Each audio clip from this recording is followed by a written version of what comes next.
Good morning students.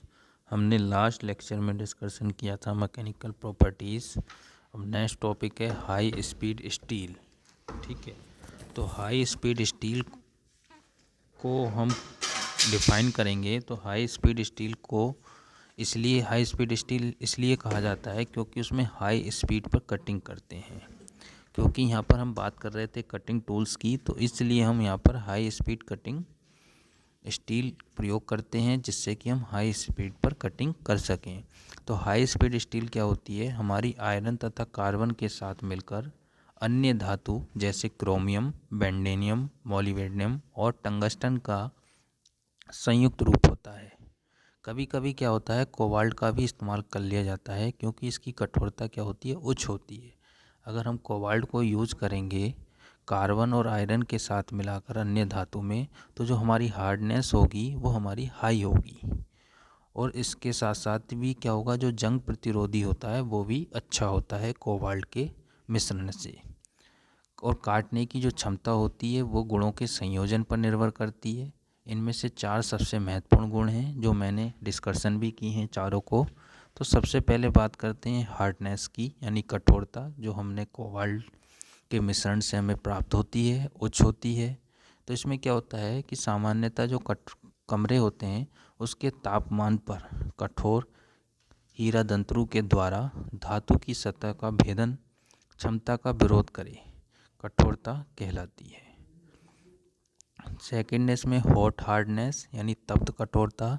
तप्त कठोरता में क्या होता है, जो उच्च तापमान होता है उच्च कठोरता बनाए रखने की क्षमता को तप्त कठोरता कहते हैं। यानी हाई टेम्परेचर पर हाई हार्डनेस को बनाए रखने की क्षमता को या कैपेसिटी को हम हॉट हार्डनेस कहते हैं। थर्ड बात कर रहे हैं हम, थर्ड है इसमें घिसाव प्रतिरोध, वियर रेजिस्टेंस। वियर रेजिस्टेंस में क्या होता है, धातु अपने सतह पर घर्षण के लिए प्रतिरोध तथा खुरचे जाने का विरोध करती है। इस गुण की घिसाव प्रतिरोधी भी कहते हैं। यानी धातु की जो हमारी सतह होती है और वह घर्षण के लिए क्या करे, प्रतिरोध या खुरचने जाने का विरोध करे, तो हमारा घिसाव प्रतिरोध प्रॉपर्टीज उत्पन्न होती है। अगला है नेक्स्ट है कड़ापन, टफनेस। टफनेस में क्या होता है कि टूटने के पहले तथा ऊर्जा अवशोषित करने की क्षमता को हम टफनेस या कड़ापन कहते हैं। यानी टूटने के पहले तक अगर वो ऊर्जा अवशोषित करने की जो क्षमता या प्रभाव पड़ता है उसको हम टफनेस कहते हैं। ये हमारे 4 महत्वपूर्ण गुण थे हाई स्पीड स्टील के। अब बात करते हैं हाई स्पीड स्टील टूल के गुण। ठीक है, तो हाई स्पीड स्टील टूल के गुण, पहला इसमें है सभी हाई स्पीड स्टील के अतिरिक्त कार्बाइड के कण होते हैं। जो हमारे हाई स्पीड स्टील के अतिरिक्त जितने भी कण होंगे, पार्टिकल्स होंगे, वो कार्बाइड के होते हैं जो ऊष्मा उपचार के द्वारा एनालिंग किए होते हैं। हमने पढ़ा भी होगा एनालिंग, नॉर्मलाइजिंग, टेम्परिंग, ये प्रोसेस पढ़े थे। तो उसी में से एक है कि जब ऊष्मा उपचार का प्रोसेस होता है तो वहाँ पर एनालिंग किए के द्वारा हमें कार्बाइड के कण प्राप्त होते हैं तथा अत्यधिक मात्रा में मिश्र धातु के रूप में वो विद्यमान रहते हैं।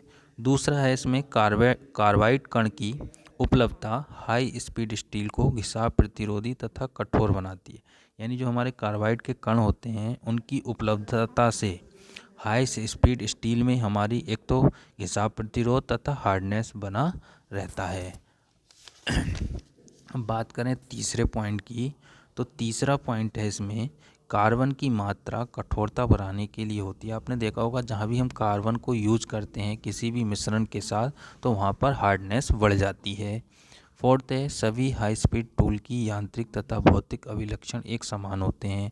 यानी मैकेनिकल और फिजिक जो भी भौतिक के लक्षण हैं वो एक समान होते हैं हाई स्पीड टूल में। लास्ट है सामान्यतः कर्तन योग्यता, हाई स्पीड टूल स्टील का एक महत्वपूर्ण गुण है। इसमें क्या होती है, जो हमारी कर्तन योग्यता है वो हाई स्पीड टूल के लिए, स्टील के लिए एक महत्वपूर्ण प्रॉपर्टीज़ का निर्माण करती है। अब बात करते हैं हम इसके एप्लीकेशंस की ऑफ हाई स्पीड स्टील की, यानी क्या उपयोग हैं। तो अगर हम उपयोग की बात करें HSST की, तो यानी हाई स्पीड स्टील टूल का उपयोग अधिकांश हमने देखा होगा सामान्य प्रकार से कटाई टूल के लिए किया जाता है। यानी जो कटिंग टूल्स होते हैं उसके बनाने के लिए हम हाई स्पीड स्टील का प्रयोग करते हैं, जिसमें हम एकल बिंदु पर खराद टूल यानी lathe tool, drill, reamer, milling cutter, hob आदि आरी इत्यादि ये सब क्या है हम कटिंग टूल्स बनाते हैं। इसी में है अगला point single point cutting tool. देखिए सिंगल पॉइंट कटिंग टूल में क्या होता है, ये एक हमारी सिंपल कटिंग होती है, सरल कटाई होती है, मगर ये जो सरल कटाई टूल है ये एकल बिंदु कटाई टूल माना जाता है, यानी सिंगल पॉइंट कटिंग टूल कहते हैं, जिसके द्वारा सामान्यतः क्या होता है जो कटाई बिंदु होता है उसके रूप में वो संदर्भित किया जाता है। जो हमारी टूल बिट होती है और जो लेथ टूल होता है और जो कट ऑफ टूल होता है उसमें क्या होता है इंसर्ट इन सभी टूल के पास केवल एक कर्तन सतह होती है और एक ही कर्तन किनारा होता है, जो कार्य के दौरान क्या करती है कार्यखंड पर दिए गए समय के अनुसार वो संपर्क में रहती है या आने का प्रयास करती है, उसे हम सिंगल पॉइंट कटिंग टूल कहते हैं। इसी में नेक्स्ट टॉपिक है मल्टी पॉइंट कटिंग टूल। तो मल्टी पॉइंट कटिंग टूल में क्या होता है, इसके अंतर्गत हम क्या करते हैं जो हमारी ड्रिल एंड मिल होती है या रीमर होता है या ट्रेडिंग टाई होती है या मिलिंग कटर होता है या सर्कुलर रेती होती है, ये सब हमारे मल्टी पॉइंट कटिंग टूल के अंतर्गत आते हैं।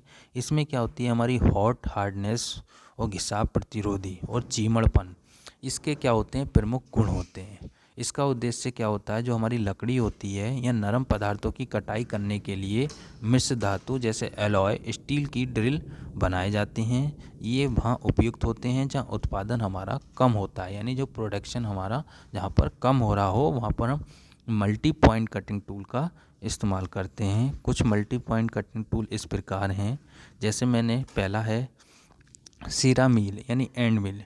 तो एंड मिल में क्या होता है विभिन्न प्रकार की या विभिन्न आकार की या विभिन्न डिजाइन के बने होते हैं। इसके अंतर क्या होता है परिधि पर सामान्यतः 2, 6, 4 तथा 4 कर्तन किनारे होते हैं। इसमें क्या होता है सैक प्रकार के मिलिंग कर सामान्यतः high speed tool M1, M2, M तथा 7M कैटेगरी में आते हैं। और हम बात करें क्या कहते हैं इसमें नेक्स्ट रीमर की। तो रीमर्स क्या होता है जहाँ कम मात्रा में धातु को हटाना होता है वहाँ हम रीमर का प्रयोग करते हैं। यानी कम मात्रा का मतलब है यानी किसी भी प्रोसेस में अगर हमें कम मात्रा में मटेरियल को हटाना है तो वहाँ पर हम रीमर्स का प्रयोग करते हैं। इसके अंदर क्या होता है कि जो हमारी कम गहराई पर इसमें क्या होता है कर्तन हो जाता है और कम मात्रा में हम धातु को हटाते हैं। अतः रीमर की जो डिज़ाइन है वो इस तरह की जाती है कि वे कम से कम बल लगाकर कर्तन क्रिया हम उसे कर सकें और उचित मात्रा में धातु को हटा सकें, वहाँ पर हम रीमर का प्रयोग करते हैं। थर्ड है मिलिंग कटर। मिलिंग कटर सभी जानते हैं। मिलिंग कटर में क्या होता है जो हमारी आकार होता है और जो मिलिंग कटर की जो क्षमता होती है और जो जटिलता विन्यास शैली लगभग असीम है। असीम का मतलब जिसकी कोई सीमा नहीं होती। असीम का मीनिंग यहाँ पर यह है जिसकी कोई भी सीमा नहीं होती। इसमें क्या होता है जो मशीन स्लॉट होता है और जो स्पिनर्स होता है या गियर हो या रैंक हो या खांचे के लिए हम क्या करते हैं मिलिंग कटर का उपयोग होता है। और मिलिंग कटर का उपयोग करते हुए हम क्या करते हैं प्लास्टिक है, एल्युमिनियम है, स्टील है, कास्ट आयरन है, सुपर मिश्र धातु एलॉय है, टाइटेनियम है और ग्रेफाइट है, इनकी संरचनाओं सहित विभिन्न प्रकार के पदार्थों को हम काट सकते हैं मिलिंग कटर के द्वारा। लास्ट इसमें है ब्रॉन्ज। तो ब्रॉन्ज का मतलब देखिए M2 है, ये उच्च गति उपकरण स्टील ब्रॉन्ज के लिए सबसे अधिक उपयोग किए जाने वाला पदार्थ है। इसमें क्या होता है बड़े या गोलाकार ब्रॉन्ज ज़्यादा मात्रा में बने होते हैं। जैसे छोटे कुंजी मार्क की बात करें यानी कीवे की बात करें और खांचा काटने के आकार की बात करें तो वहाँ भी ब्रॉन्ज भी इसमें सम्मिलित होते हैं।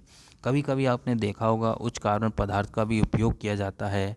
इसमें क्या होता है मुख्य मशीनिंग के लिए हम वैसे M2 का उपयोग किया जाता है क्योंकि यह एक बेहतर सतह परिकृष्ट करता है। तो ये हमने मल्टी पॉइंट कटिंग टूल के कुछ अन्य टूल्स